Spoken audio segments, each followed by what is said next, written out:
Troubleshooting naman tayo mga sir sa electrical. Yan, naka parking brake siya.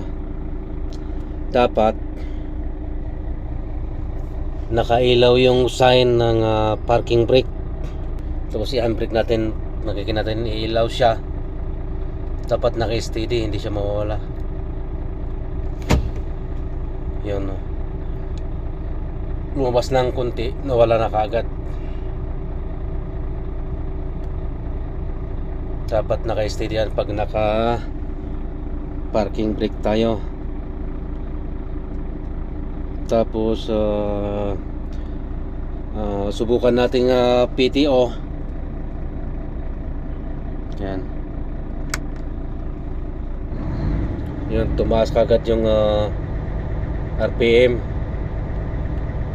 Hindi dapat ganon. Subukan natin tingnan yung parking switch sa baba. Yan, patayin muna natin. Yun, yung wire na yun sa taas, nakasama sa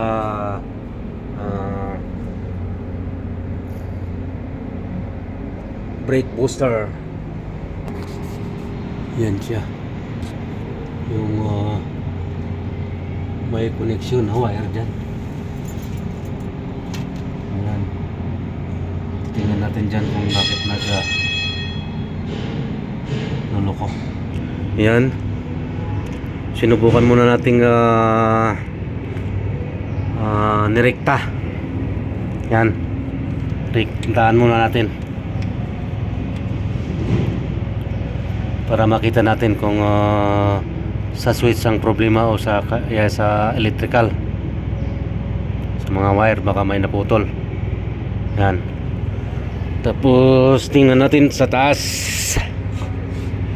kung nagkaroon na yung ilaw sa parking brake, sign ng parking. Yan, yun, meron na siya. Tapos start natin.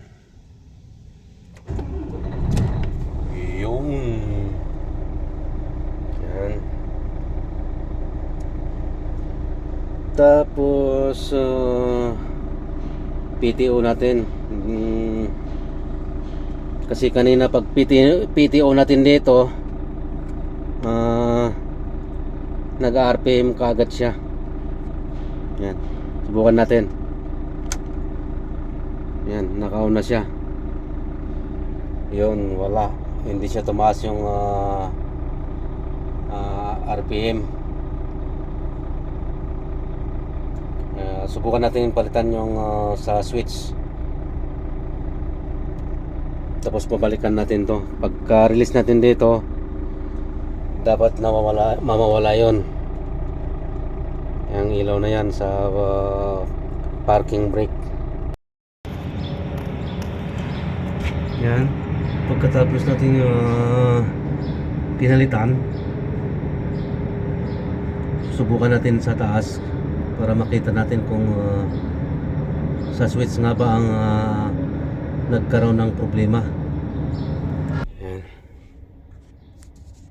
Tapos unang susi. Yan. Yan, nagkaroon na siya. Start natin. Yan. Tapos try nating i-release ito para makita natin kung mawawala yung ilaw sa parking brake.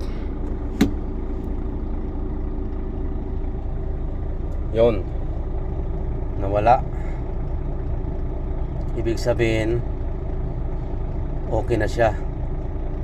I-handbrake natin ulit. Yan, i-handbrake ko. Tapos makikita na doon lalabas. Yon.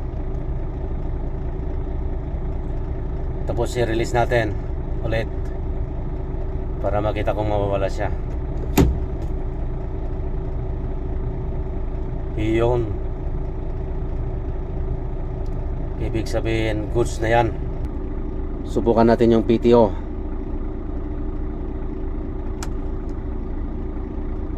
Iyon, ayos na. Tapos subukan natin sa baba. Number 1,